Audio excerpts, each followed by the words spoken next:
Once upon a time, in a world where people who have died get another chance to live by playing a risky computer game, Masaru Kato finds himself in a big problem. Imagine this. Masaru wakes up in a strange room, looking at a big black ball that talks.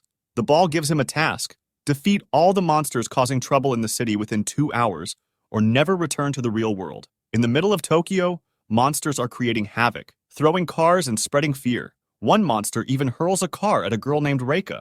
Just when it seems she's doomed, her friend Kei Kurono rushes in and saves her just in time. They're ready to fight. Kei, with only a sword and a lot of courage, confronts the creature. But oh no, his sword snaps. The monster, fighting dirty, flings Kei around. Despite Reika's cries for him to stop, Kei keeps fighting. He picks up another weapon and attacks the monster. It's a fierce fight, and just when it looks like the monster might win, it falls dead. But it's a sad win. Kei doesn't survive. Fast forward to Osaka, where Masaru is just a regular guy waiting for his train. He's planning a birthday surprise for his younger brother, Ayumu, who's upset because Masaru is often late. Just as Masaru tries to keep the birthday surprise a secret, trouble starts at the station. Amidst the chaos, Masaru tries to help an injured man, but ends up being attacked by a criminal. Suddenly, Masaru finds himself back in that weird room, alive somehow. He meets Reika, an old man named Yoshikazu Suzuki, a young guy named Joichiro Nishi, and a mysterious, serious stranger. Each of them has their own story of how they ended up here. Full of questions and confusion, Masaru demands answers. Here, Suzuki gathers the group for a talk, and he reveals a shocking truth. They're all dead, or at least they were. Now they are participants in a game managed by something called Gantz, a big black sphere that can play music and talk. As everyone is trying to understand this, the stranger calls Suzuki's explanation nonsense and wants the real truth. But before they can argue more, Gantz interrupts with an announcement. Their old lives are over, and now they work for Gantz. Here's the big part. Their job is to defeat monsters and their leader within a certain time. Suddenly, special suits appear from Gantz for Kato and the stranger, but the stranger doesn't want his suit. He tries to throw it out the window, but shockingly, the glass doesn't break. Nishi, another player, notes that hot-headed people like the stranger usually don't last long. The stranger gets angry and attacks Nishi, who calmly aims his weapon at the stranger, and suddenly, the stranger's head explodes. Nishi dismisses it, saying the guy was doomed from the start. Kato, stunned by this harsh new reality, turns to Suzuki for more details. Suzuki explains, they are in a survival game. If you've heard about monsters in Tokyo, those were them, the ones in black suits fighting these creatures. Just as they are absorbing all this, Nishi instructs Gantz to start the 2-hour countdown for their mission. Like a scene from a sci-fi movie, Nishi begins disappearing, uploading into the game. Kato quickly puts on his suit, and suddenly they're all transported to Osaka, a different setting from their usual Tokyo fights. They arrive in a horrific scene, dead bodies everywhere. It doesn't take long before a monster notices them. While Suzuki, Reika, and Nishi prepare to fight, Kato is still in shock, barely understanding the real danger of the game they are now in. Just as Kato's team starts their hunt, they encounter their first monster. Nishi, a teammate who's quick to use his weapon and loses patience easily, defeats it with a precise shot. Kato, full of questions and confusion, goes to talk to Nishi, who almost shoots him out of annoyance. But Suzuki, the oldest member of the group, steps in to calm things down. As they walk through the deserted streets, Suzuki reminds everyone of their serious task. The reasons and people behind this strange game are still unknown. Suddenly, their monster tracking device sounds an alarm. Monsters are coming from every direction. The team starts shooting at smaller creatures as they run, but then a huge monster that looks like a giant head blocks their way.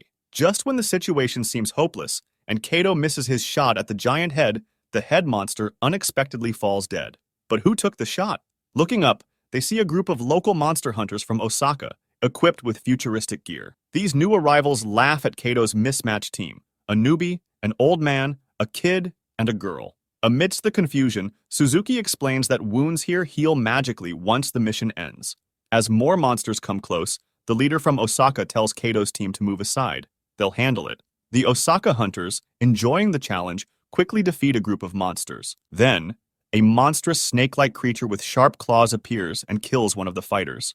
The leader from Osaka, unfazed and seeing an opportunity for a big victory, decides to fight it himself. Amidst the destruction and show-off behavior, Kato asks Suzuki about the advanced weapons and vehicles the Osaka team uses. Now, Suzuki explains the rules to Kato.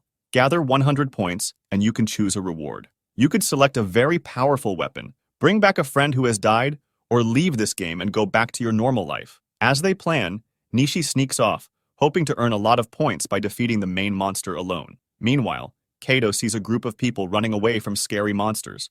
He wants to help them, but Suzuki and Reika stop him. They argue that without their leader, they're too weak to save anyone. They suggest staying hidden and letting the stronger Osaka team deal with the monsters.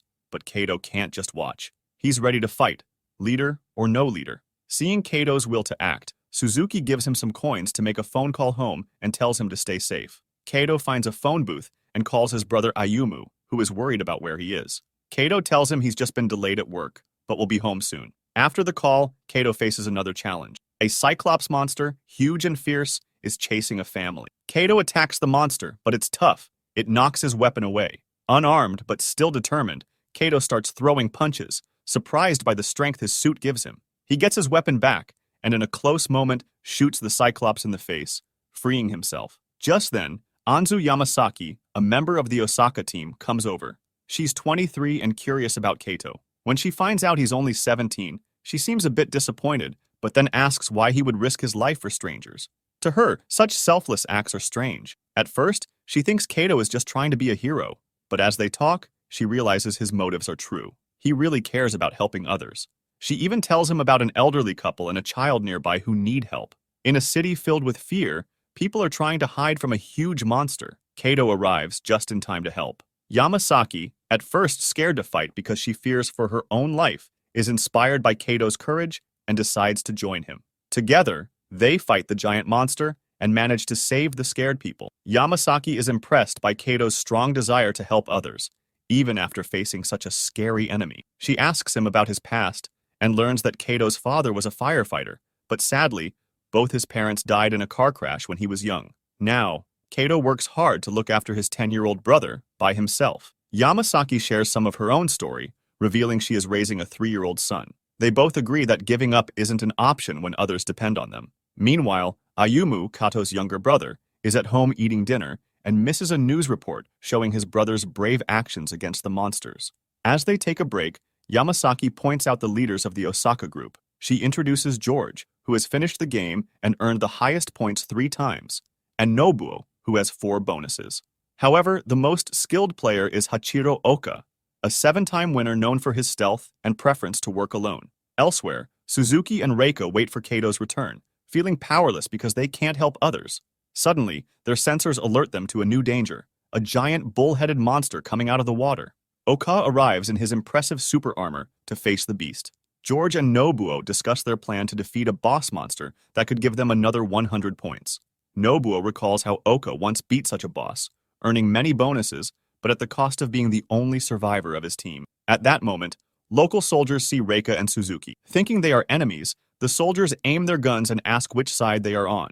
Suzuki steps up to explain, but the soldiers shoot, badly hurting him. Just then, Kato arrives and begs the soldiers not to shoot. But the situation gets worse as a new red-faced winged monster shows up. The soldiers' regular guns don't work against it. The monster quickly kills them all, and then goes after the players.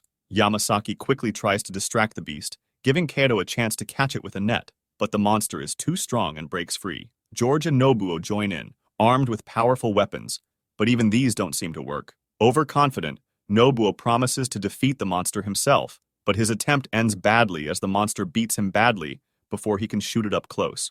Although he manages to kill the monster, Nobuo doesn't survive the fight. A new, short, bald monster suddenly shows up, surprising the players.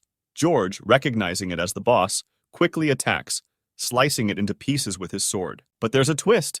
Each piece turns into a new monster, and soon, they join back into the original shape. Despite George's constant attacks, the boss is too quick, dodging every hit. In a strange turn, the monster changes into multiple naked women, who then combine into a giant creature that swallows George. Panic sets in as Yamasaki realizes they've lost 2 of their best players. Kato sees that he must step up now. Even though Yamasaki is worried about Kato's brother waiting at home, Kato knows he must keep fighting to survive and return. As Kato fights the boss, Reika and Yamasaki help, but the battle is hard. They manage to blow up the monster's head with many shots, but it keeps coming back, regenerating and attacking again. Just when the boss is about to swallow Kato, Nishi, who was hiding, reappears and shoots the monster into a big red puddle. They celebrate the win briefly, but the puddle starts bubbling, and the monster comes back in a new, scarier form. Nishi tries to hide again, but the boss finds him, pulling him out of hiding and cutting off his hand. Realizing the terrible situation, the team jumps into the water to hide. Meanwhile, Oka, in his powerful battlesuit, fights the monster. Even with his advanced gear, the monster nearly beats him. Refusing to give up, Oka leaves his suit and jumps onto the monster's head, attacking fiercely with his sword. After a tough fight, Oka finally defeats the monster. But their problems aren't solved. The boss now moves towards them. Oka, more determined than ever, gets back into his giant suit and charges. Kato joins him, driven by the need to beat the monster quickly to get help for Suzuki and Nishi. Oka uses all his superpowers in a last, desperate attack and seems to defeat the boss. The team waits, hoping this victory is enough to change their situation. Kato and his team gather around Oka, amazed by his fighting skills. But Oka quickly tells them that the fight is not over yet. The boss monster keeps healing itself, and Oka's suit is getting damaged. In a smart move, Oka uses a smokescreen to hide, but the boss hits his suit hard. Luckily, Oka gets out without being noticed and stabs the boss in the back with his sword. Kato, hoping the boss is finally defeated, learns from Oka that the boss isn't dead yet, but now they know it can be hurt by surprise attacks. Kato wants Oka to finish it off, but Oka thinks it's too dangerous. Seeing an opportunity, Kato decides to try to defeat the boss himself. As he attacks, a small black sphere bursts from the monster, turning into many dangerous particles.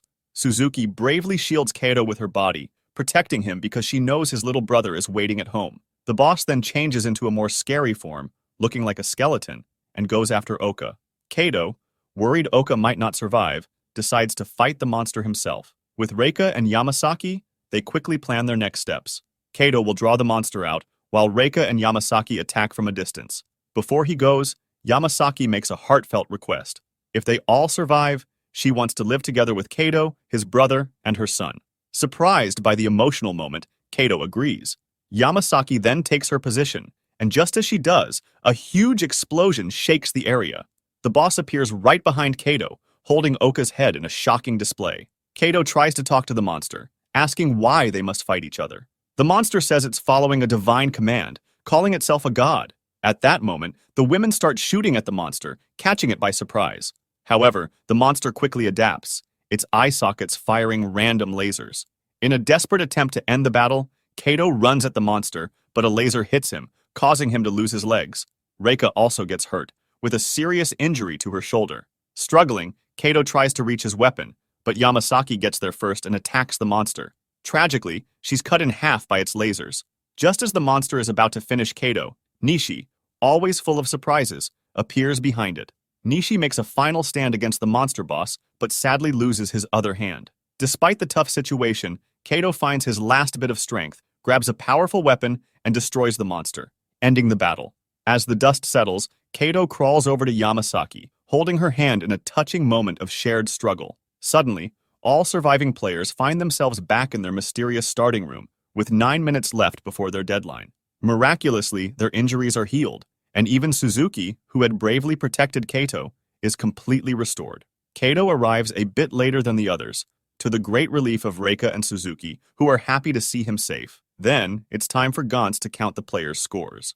Reika gets 6 points, Suzuki 2, and Nishi 12. Kato, having defeated the boss, scores an impressive 100 points. Gantz gives him 3 choices: a special weapon, bringing back a fallen friend, or leaving the game for good. Suzuki and Reika choose freedom, hoping to return to a normal life. But Kato makes a surprising decision.